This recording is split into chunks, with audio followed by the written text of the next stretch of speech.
As we mentioned at the start of today's show, today is National Wear Red Day, and it's also American Heart Month. So the American Heart Association is looking to raise awareness. And here this morning to tell us more are Melissa Cummings, chairwoman of the Go Red for Women Luncheon, and Michelle Karn, communications director for the AHA of Southern New England. Good morning, ladies. Good morning. Morning. Thanks for having us. Thank you so much for being here, because today really is a special day. It goes beyond today, like we just said. The whole month is really about raising awareness. So Michelle, tell us a little bit about why this day is so important.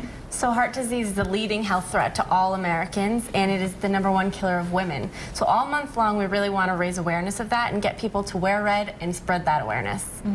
And for you, you said this touches your heart kind of in a very important way, in a special way. I'm the chair of the Go Red for Women campaign this year, and I'm inspired to do so because of my own personal experience.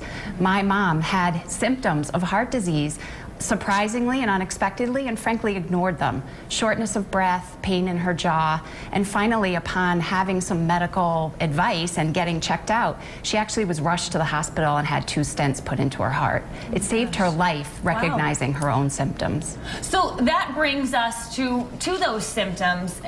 Michelle, what are they? What should we be on the lookout for? What are those warning signs that should make us think maybe I should go to the hospital, maybe I need extra care? Right. Chest pain, pain in the arm, jaw, or neck, lightheaded, dizziness, and there's some other less obvious symptoms that you can learn about on our website. It's just heart.org/warning signs.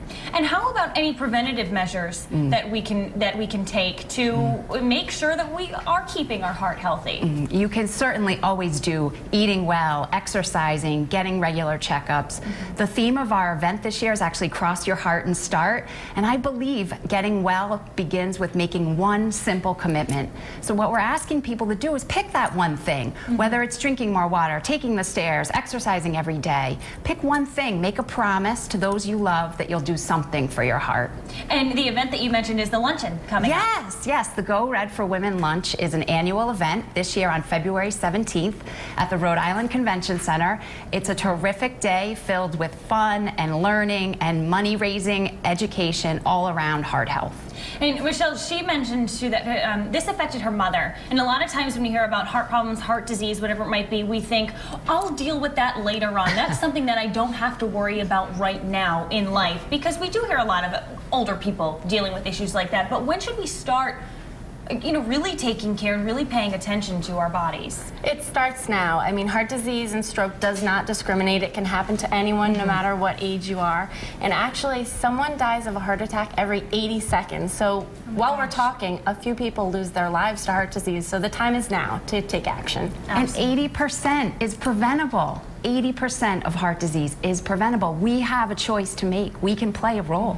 So make sure we're leading that healthy lifestyle. Ladies, thank you so much. All very helpful information. Again, a super important day. If you'd like to learn more about this important cause or the American Heart Association, we're going to post information on our website.